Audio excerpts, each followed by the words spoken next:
Bismillahirrahmanirrahim. Assalamualaikum warahmatullahi wabarakatuh.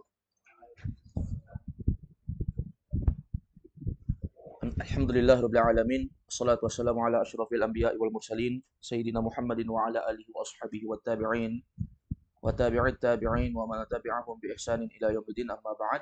Alhamdulillah, kita lanjutkan kembali pembahasan kita membahas kitab Al-Muyassaru fi Ilmin Nahwi karya Ustadz Aceng Zakaria rahimahullah. Di pertemuan kita kali ini kita masuk melanjutkan pembahasan yang ada di halaman 13.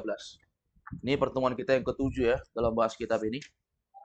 Berarti ini hari ketujuh kita membahas kitab Al-Muyassar fi Ilmin Nahwi. Fokus kita sekarang ini di halaman 13 akan menjabarkan satu persatu permasalahan tentang i'rab. Beliau menyebutkan judul yang ada di hadapan kita. Sudah saya tampilkan juga di PDF. Al-asma'ul mu'rabatu wa alamatu i'rabiha. Al-asma'ul mu'rabat. Isim-isim yang mu'rab. Mu'rab sama dengan i'rab yang telah kita jelaskan definisinya. Bahwa dia sesuatu yang berubah keadaan akhirnya. Ini namanya mu'rab. Dan dari 9 isim yang telah kita pelajari, al-ismul mufrad, al-ismul musanna, jam'ul mudzakkari salim, jam'ul muannatsi salim, jam'ut taksir, al-asmaul khamsah, al-maqsur, al-manqus, al-ismul ladzi la yansharif. Semua ini 9-9-nya namanya termasuk isim yang mu'rab. Dia bisa berubah-ubah keadaannya. Demikian pula akan dibahas wa alamatu i'rabiha. Tanda-tanda i'rabnya. Tanda-tanda i'rabnya. Kemarin sudah dijelaskan juga permasalahan yang ada di halaman ke-11. Silakan dibuka sedikit halaman 11. Kemarin di halaman 11, Syekh Ustadz Aceng Zakaria rahimahullah, beliau sudah menjelaskan di bagian bawah sekali, al-ismu, isim, terbagi dua. Ada yang al-mabni, mabni, tidak berubah-berubah. Ada yang mu'rab, berubah-berubah. Yang mabni tidak terbagi. Yang mu'rab terbagi jadi berapa? 3. Ada yang marfu, mansub, majrur. Ini namanya i'rab.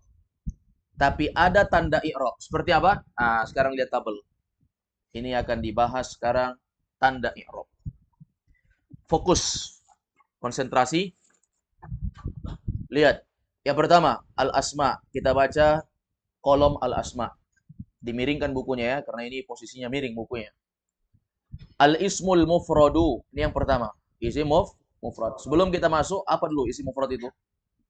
Isim yang menunjukkan apa? Isim yang menunjukkan satu. Kemudian isim mufrad itu dia bisa terdiri dari laki-laki atau perempuan. Bisa muzakkar atau muannas. Lihat contohnya isim mufrad, lari ke samping. Lihat. Ada kolom marfu. Kan i'rab itu 3, marfu, mansub, majrur kalau untuk isim. I'rab totalnya 4. Marfu, mansub, majrur, majzum. Tapi kan isim hanya 3. Marfu, mansub, majrur. Kita lihat kolom yang marfu. Isim mufrad marfu itu seperti apa? Nanti ada juga isim mufrad yang mansub. Ada juga isim mufrad yang majrur. Paham ya? Nah, sekarang lihat. Isim mufrad yang marfu. Kita lihat isim mufrad yang marfu di sini. Contohnya waladun. Waladun. Waladun artinya apa? Satu orang anak kecil laki-laki. Ini contoh isim mufrad yang marfu. Waladun. Sekarang lihat al-alamah. Kalau itu waladun al-misal. Al-misal, contoh waladun. Sekarang al-alamah. Al-alamah artinya apa? Tanda. Tandanya. Tanda marfu'nya. Sekarang waladun marfu'. Tapi tanda marfu'nya apa? Dhammatun. Dhammatun. Dhammah. Lihat, makanya waladun, dun. Alamat itu artinya tandanya, tanda rofa'nya, tanda marfu'nya. Bisa disebut rofa', bisa disebut marfu'. Dhammah ternyata. Sekarang beralih ke samping lagi. Kita lihat kalau isi mufrad mansub seperti apa. Al-misal, waladan. Waladan, lihat, waladan. Ini mansub. Amil mansub apa kemarin? Hah? Ro'aitu. Ro'aitu kalau waladun jadi waladan. Ya kan? Kalau sudah ada kalimat ro'aitu, waladun jadi waladan. Seperti yang ada di halaman ke-11 kemarin. Nih ya, halaman ke-11 kemarin. Lihat di situ, kalau marfu dia haza amilnya. Haza talibun. Kalau mansub amilnya apa?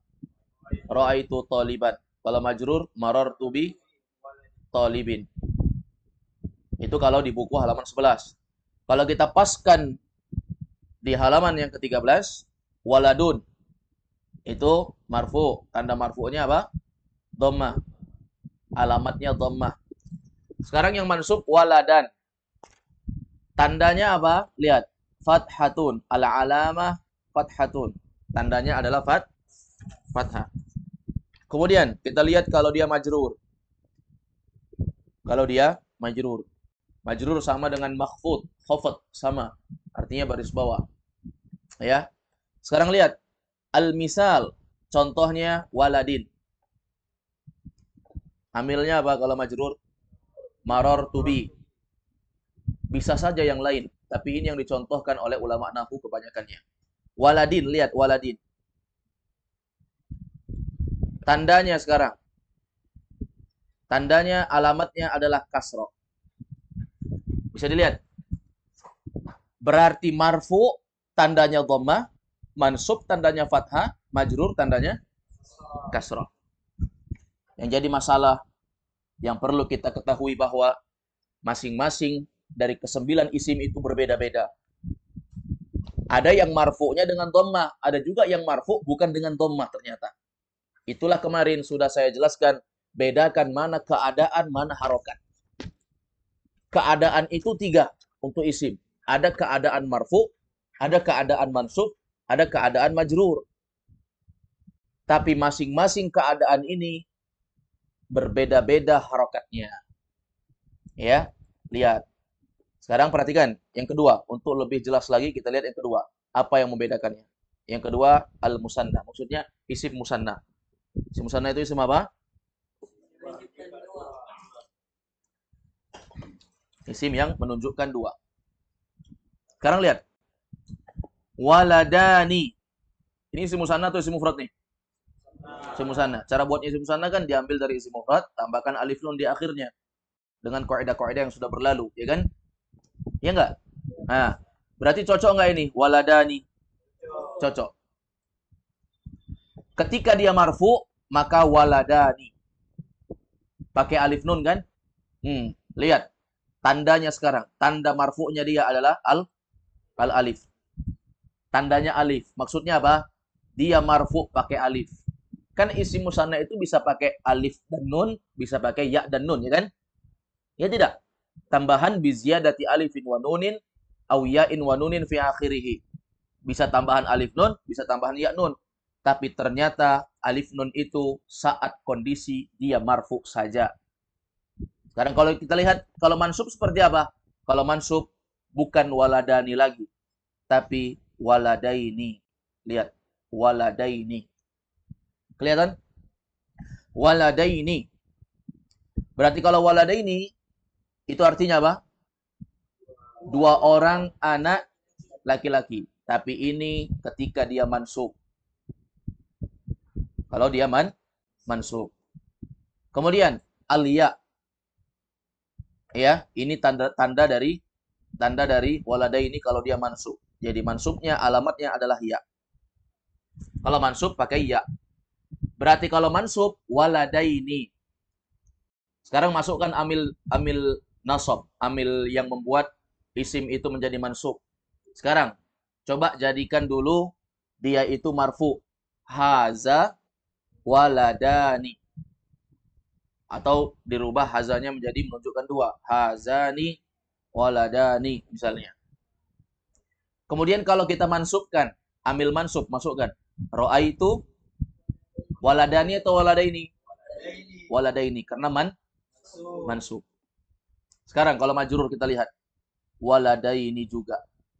Majrur juga waladaini. Apa tandanya? Iya. Berarti menunjukkan kepada kita, mungkin kita bertanya, Ustaz, loh, kalau begitu apa bedanya? Waladaini mansub sama waladaini majrur? Jawabannya keduanya bisa. Keduanya tidak punya perbedaan, kecuali yang membedakan adalah amil yang masuk. Kalau yang masuk ro'aitu, maka waladaini pasti mansub. Kalau yang masuk maror tubi waladaini, berarti di situ waladaini majrur. Jadi yang membedakan amilnya saja. Adapun fungsinya sama. Paham ya? Baik, sudah dua ini. Sudah dua. Isim mufrad, isim musanna. Yang ketiga sekarang, jam'ul mudzakkaris salimu. Jamak mudzakkar salim. Jamak mudzakkar salim apa? Artinya? Dia menunjukkan lebih dari dua, menunjukkan banyak, yaitu jamak dengan tambahan di akhir apa?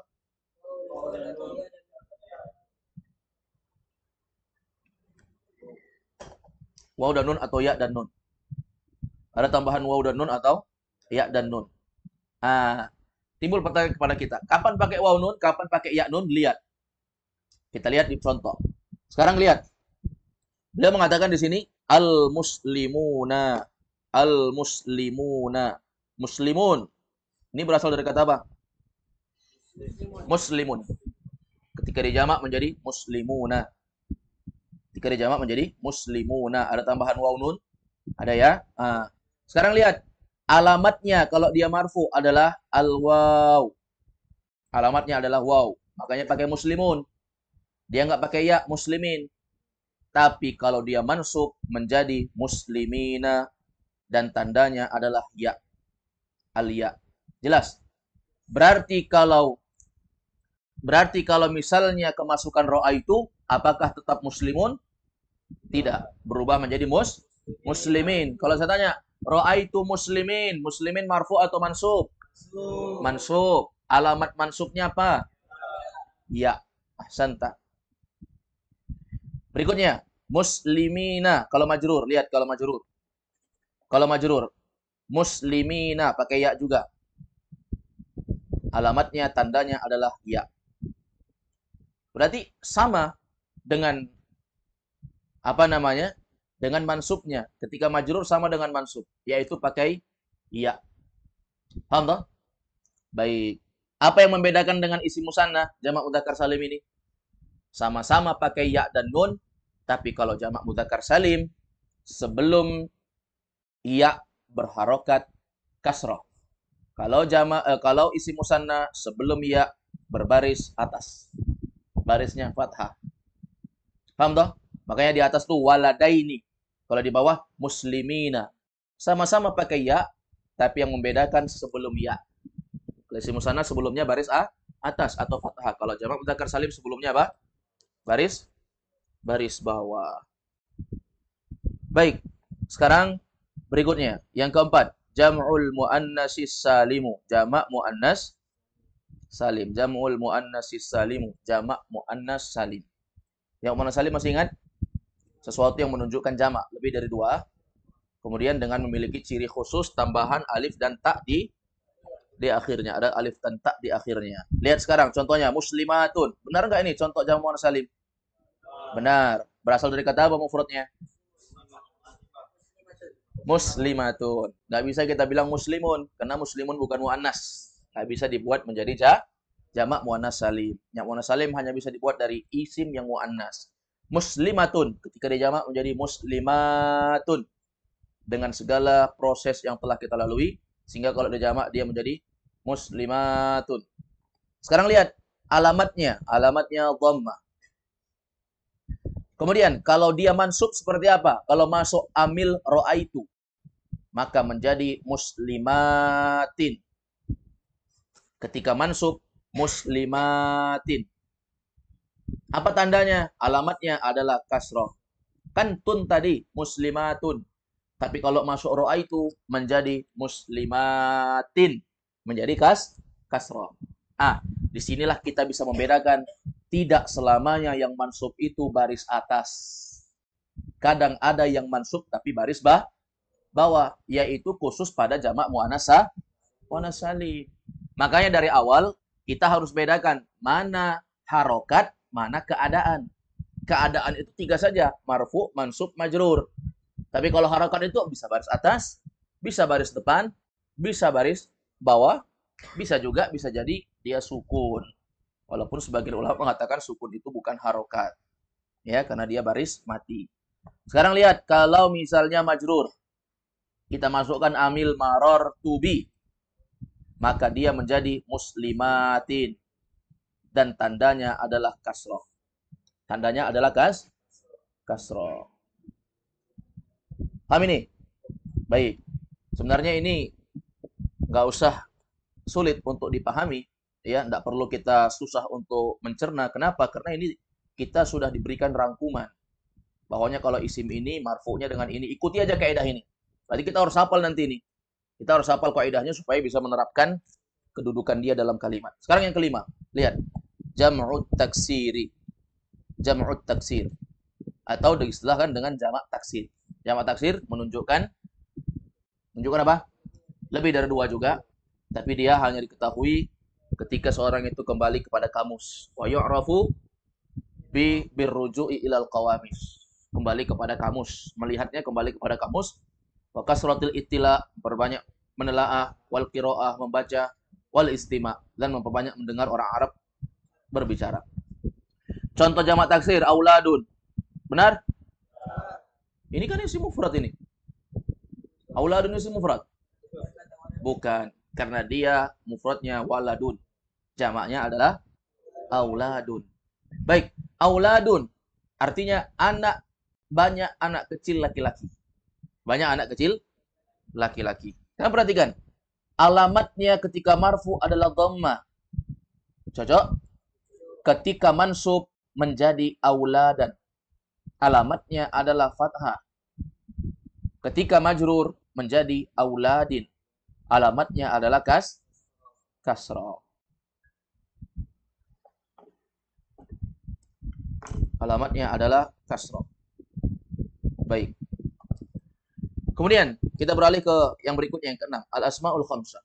Isim yang lima. Al-asmaul khamsah. Kemarin kita sudah contohkan asmaul khamsah itu 5. Abuka, akhuka, hamuka, fuka, zumalin. Tapi beliau hanya contohkan satu saja, abuka. Kenapa? Karena kalau sudah satu ini tercontohkan, semuanya berlaku, tinggal diaplikasikan. Abuka, ini ketika marfu, alamatnya adalah waw. Pakai waw dia kan? Kan kemarin asmaul khamsah bisa pakai 3 kan? Bisa pakai waw, bisa pakai alif, bisa pakai ya. Ketika marfu pakai waw. Ketika mansub abaka pakai alif. Alamatnya adalah alif. Ketika majrur abika, alamatnya adalah ya.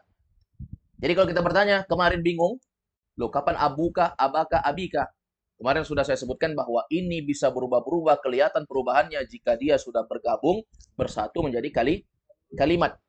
Kalau dia sudah bersatu menjadi kalimat, baru bisa dilihat kapan abuka, abaka, dan abika. Ternyata kalau dia abuka, dia itu kedudukan marfu. Kedudukan marfu, abuka. Alamatnya adalah waw. Kedudukan mansub, abaka. Alamatnya adalah alif. Kedudukan majrur, maka dia menjadi abika.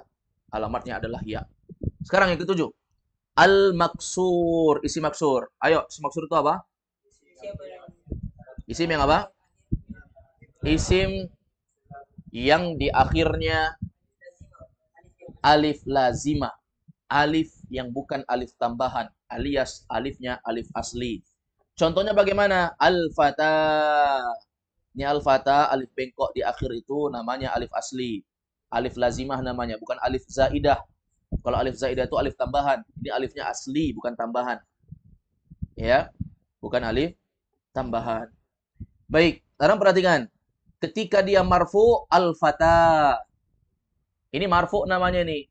Misalnya ada yang mengatakan amil marfu. Coba amil marfu apa contohnya? Salah satunya. Haza. Haza al-fata. Al-fata itu marfu. Ya. Kita nggak katakan mansub karena nggak ada amil mansub. Maka al-fata itu marfu. Tapi kan nggak mungkin al-fata itu kita rubah jadi al-fatu. Gara-gara marfu, nggak selamanya marfu pakai dhammah. Kalau marfu itu harus pakai dhammah, pasti nggak bakal ada isim musanna waladani. Ya kan? pasti dia jadi dhammah juga. Nggak akan ada yang namanya abuka. Pasti harus dhammah. Ini kan tidak. Ternyata memang marfu itu tidak selamanya dhammah. Ada yang marfu dhammah yaitu isim mufrad, ada yang marfu alif yaitu isim musanna, ada yang marfu'nya pakai waw jamak mudzakkar salim, ada yang marfu'nya pakai dhammah juga jamak muannas salim, ada yang marfu'nya pakai dhammah lagi jamak taksir, ada yang marfu'nya pakai waw asmaul khamsah, ada yang marfu'nya itu pakai dhammah muqaddarah.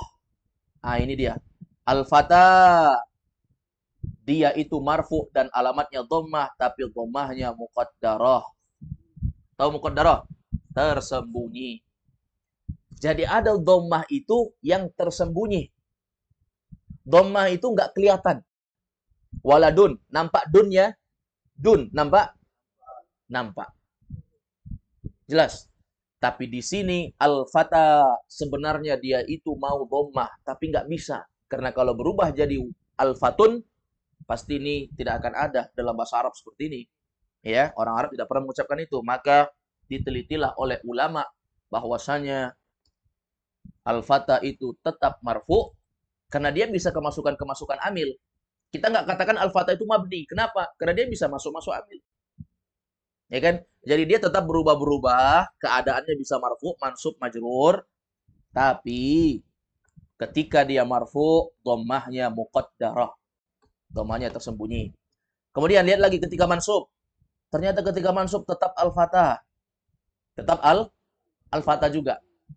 Tapi alamatnya ketika mansub fathah muqaddarah. Fathah yang tersembunyi. Ustaz kok tersembunyi? Itu kan jelas fathah. Iya, itu kan tanya. Yang jadi harokat itu huruf akhirnya. Huruf akhirnya kan alif. Ya kan? Tapi alif yang nggak ada harokat ya kan? Menunjukkan bahwa dia fathahnya muqaddarah. Tersembunyi. Sudah. Kemudian ketika majrur. Ternyata majrur al-fatah juga. Sama. Marfu al-fatah, mansub al-fatah, majrur al-fatah. Tapi ketika al-fatahnya itu majrur, alamatnya adalah kasrah muqaddarah. Kasrah yang tersembunyi. Berarti apa? Berarti kesimpulannya kepada kita, khusus isim maksur ini, marfu, mansub, majrurnya tetap al-fatah. Yang membedakan adalah tanda alamatnya. Kalau marfu, tandanya dengan dhammah muqaddarah, dhammah yang tersembunyi. Kalau mansub, fathah yang tersembunyi, fathah muqaddarah. Kalau majrur, kasrah muqaddarah, kasrah yang tersembunyi. Paham ini? Baik, ini namanya isim maksur. Sekarang kita masuk di isim berikutnya yang ke-8 yaitu al-manqus. Isim mangkus. Isim mangkus apa? Isim yang akhirnya ya lazimah. Ya lazimah itu apa? Ya asli, bukan ya tambahan. Contohnya seperti apa? Lihat, al-qadhi. Al-qadhi. Al-qadhi itu apa artinya? Qadhi apa artinya? Qadhi apa artinya qadhi? Cari. Siapa yang tahu artinya qadhi?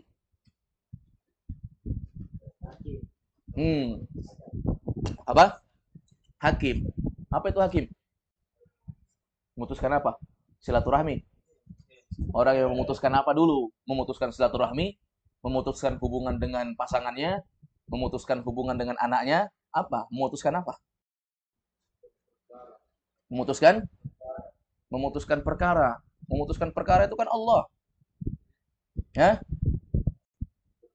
Allah hakim tidak?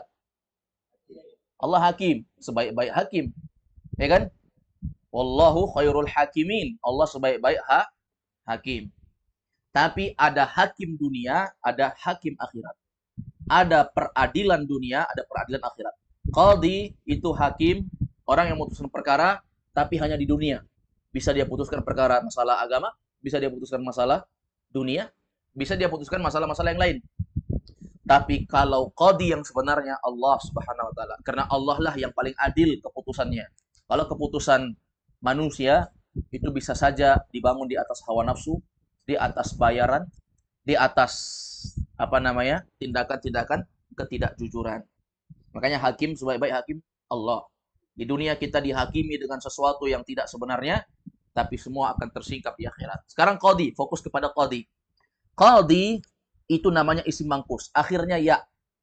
Ustadz, itu akhirnya alif bengkok sama dengan al-fatah. Salah. Tidak selamanya ya itu muncul titiknya. Kalau huruf ya itu tidak muncul titiknya, kita mengetahui apakah dia itu ya atau alif dari indikasi huruf sebelumnya. Kalau ada ya yang tidak ada titiknya, kan kita bingung, itu alif atau ya. Lihat huruf sebelumnya. Kalau sebelumnya itu baris atas, seperti al-fatah, sebelum huruf iya-nya itu ada fathah baris atas, al-fatah, huruf ta, baris atas, maka itu namanya alif bengkok. Berarti dia alif. Tapi kalau sebelum ya itu adalah baris bawah, seperti ini al-qadhi, qadhi, maka dia adalah ya. Jadi nggak perlu lagi buat titik. Nah, orang Arab itu nggak suka repot-repot ya. Ya, jadi untuk apa dia buat titik lagi? Sudah ada indikasinya. Paham? Baik. Sekarang lihat, kalau marfu isim mangkus itu alamatnya dhammah muqaddarah. Berarti sama dengan al-fatah, sama dengan isim mangkus. Lihat kalau mansub. Kalau mansub al-qadhiyah muncul, al-qadhiyah muncul dia. Apanya muncul? Muncul fathahnya. Makanya tandanya adalah fathah zahirah. Zahirah lawan dari muqaddarah. Fathah yang nampak. Kemudian kalau majrur, al-qadhi sama kayak ketika marfu', yaitu kasrah muqaddarah. Yang perlu untuk bedakan begini. Perhatikan sini. Khusus untuk isim maksur dan isim mangkus.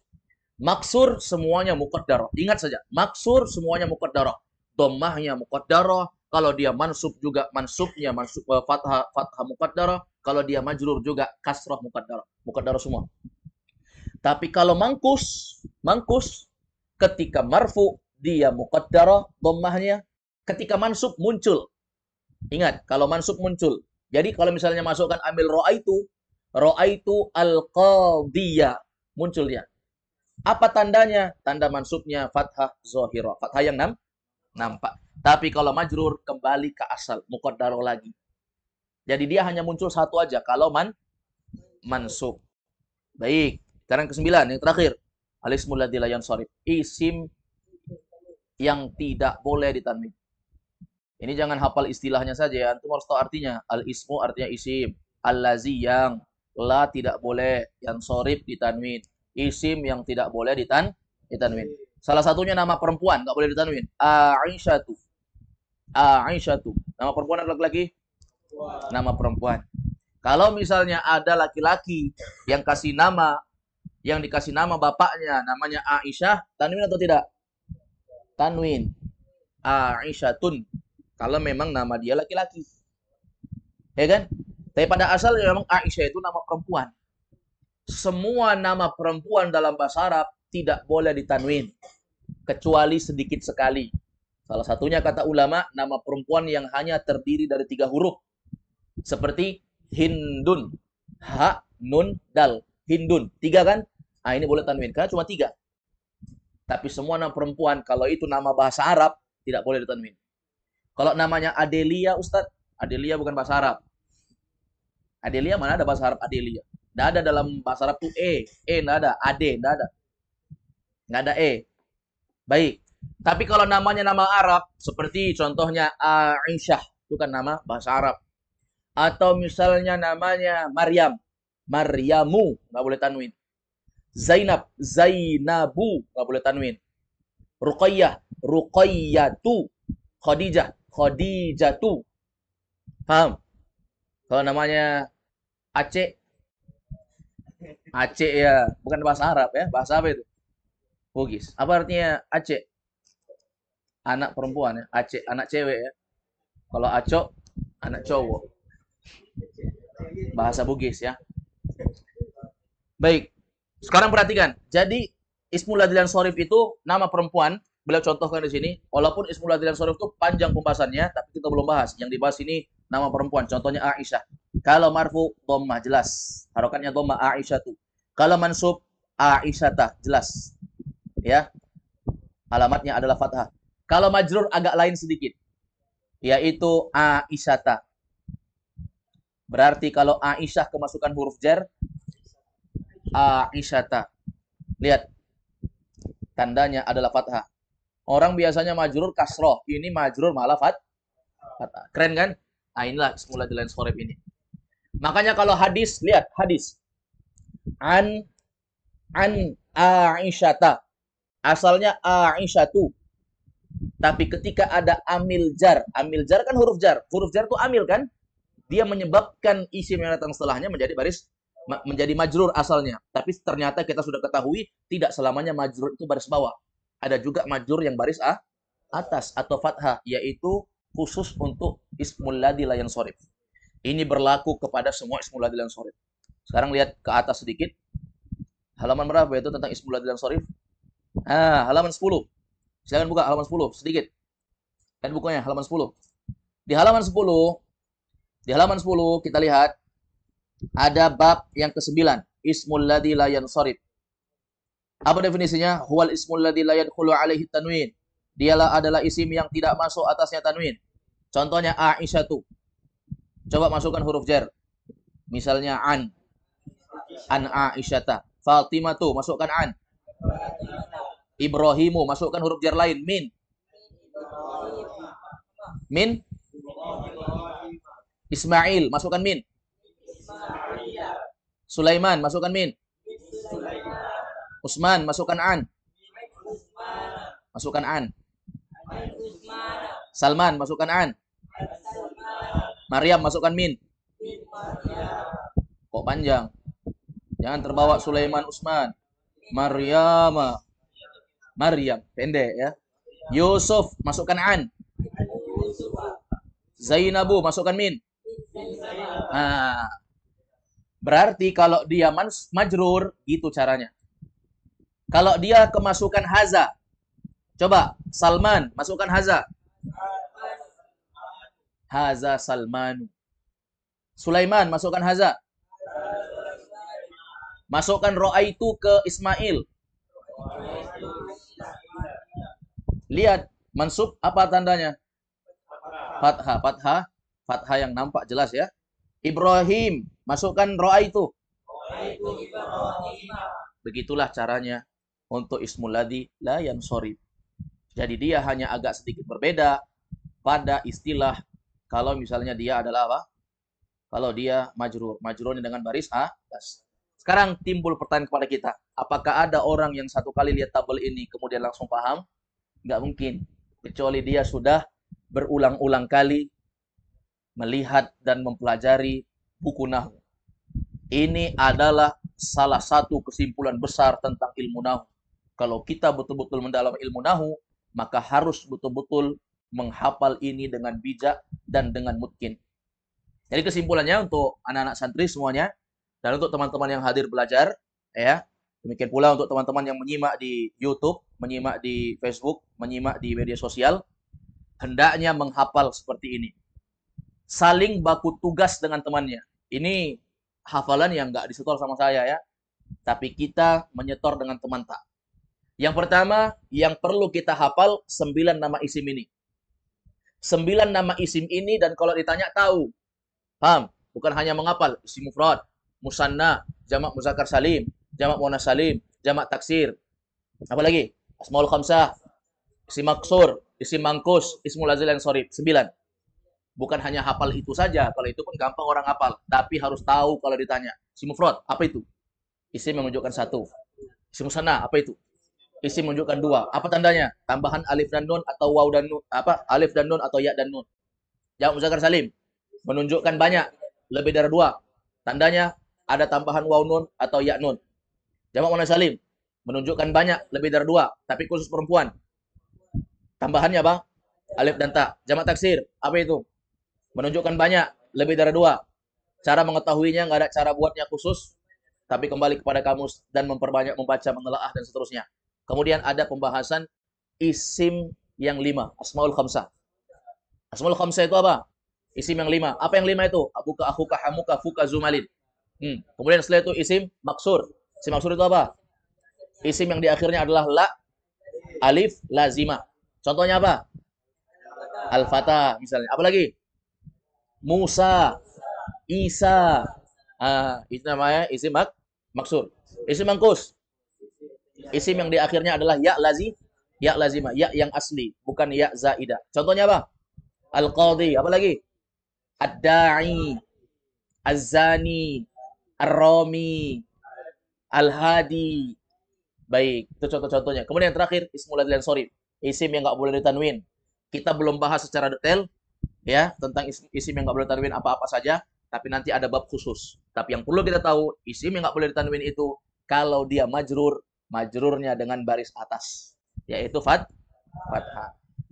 Jadi setelah kita hafal dan tahu pengertian masing-masing, serta apa yang disebut dengan isim mufrad, musanna, jamak muzakkar salim, jamak muannas salim, jamak taksir, asmaul khamsah, maksur, mangkus, mulazil dan sharif. Kalau kita sudah tahu itu, dihafal alamatnya. Ya, berarti tugas kita berapa? Yang pertama, hafal 9 isim. Yang kedua, hafal pengertiannya dan ciri-cirinya.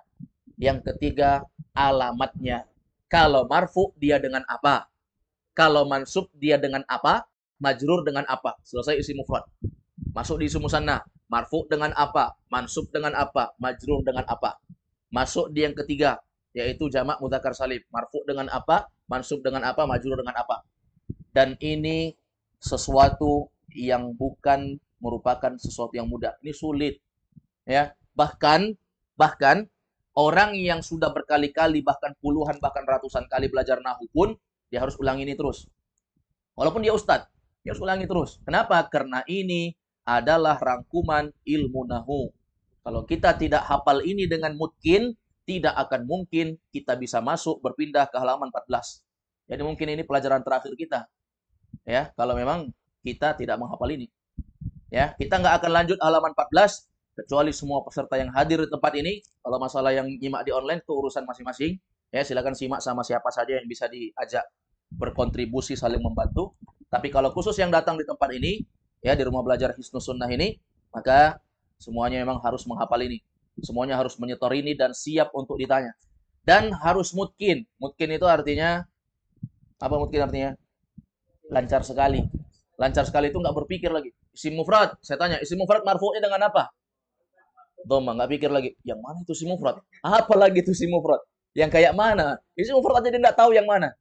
Apalagi kalau misalnya dikatakan alamat marfu'nya, apalagi marfu itu.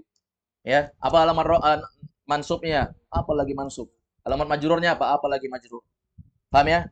Jadi ini memang betul-betul harus dihafal. Kalau nggak bisa hafal langsung 9, maka kita hafalnya 1, 2, 3 saja minimal. Sudah Masya Allah itu. Besok ya, besok kita belajar pertemuan ke-8. Insya Allah besok di pertemuan ke-8 kita akan store-storan ini. Ya, store-storan ini lancarkan. Kalau nggak lancar ya kita duduk di sini sama-sama, kita menghafal. Paham ya? Nggak banyak, 9. 9 kali 3. Berapa 9 kali 3? Nah, itu saja cuma. Ya, kita ngapal nama orang sampai 27. Ini ngapal apa namanya? Isim-isim sampai 27 kali. Baik, seperti itu saja. Wallahu a'lam bishawab. Atau sebelumnya, sedikit lagi. Ya. Halaman 14 itu ada tamrin, tapi kayaknya nggak bisa nih, kecuali kita sampai mungkin sekali. Ya, kalau sudah mungkin sekali baru bisa kita kerjakan tamrin yang ada di halaman 9. Karena tamrin yang ada di halaman 14 ya. Karena tamrin yang ada di halaman 14 ini soalnya uzkur al marfu wal mansub wal majrur wa alamata kullin minha. Tahu kalian tahu ini disuruh ngapain maksudnya? Uzkur sebutkan al marfu alamat rafa, sebutkan marfu, sebutkan apakah ini marfu, mansub, majrur, dan sebutkan tandanya. Misalnya zolimuna marfu atau mansub atau majrur. Nah, marfu. Kemudian alamatnya apa? Nah, kayak begitu. Kan nggak mungkin kita bisa kerja kecuali kita harus lancar dulu yang di halaman 13 ini. Paham ya? Baik, Allah alam. Tetap semangat semuanya, perbanyak doa sama Allah. Ya, minta kemudahan dari Allah Azza wa Jal agar Allah memudahkan kita. Berdoa dengan doa yang dibaca oleh Nabi Musa, Rabbi syrah li sadri, ya Allah lapangkanlah dadaku untuk menerima ilmu, wa yassirli amri, mudahkanlah segala urusanku termasuk saat aku belajar, wahlul 'uqdatan min lisani, ya Allah lepaskanlah ikatan-ikatan pada lidahku, susah membaca, susah mengucapkan sesuatu, lepaskan semua itu ya Allah supaya aku lancar berbicara, yafqahu qauli, supaya orang-orang ya paham dengan apa yang aku ucapkan. Baik, wallahu alam. Naktafi bihadzal qadar. Semoga bermanfaat. Wassallallahu wasallam ala Nabi Muhammad wa ala alihi wa sahbihi wasallam. Subhanakallah wa bihamdika asyhadu an la ilaha illa anta astaghfiruka wa atubu ilaik. Wa akhiru da'wana alhamdulillahi rabbil alamin. Assalamualaikum warahmatullahi wabarakatuh.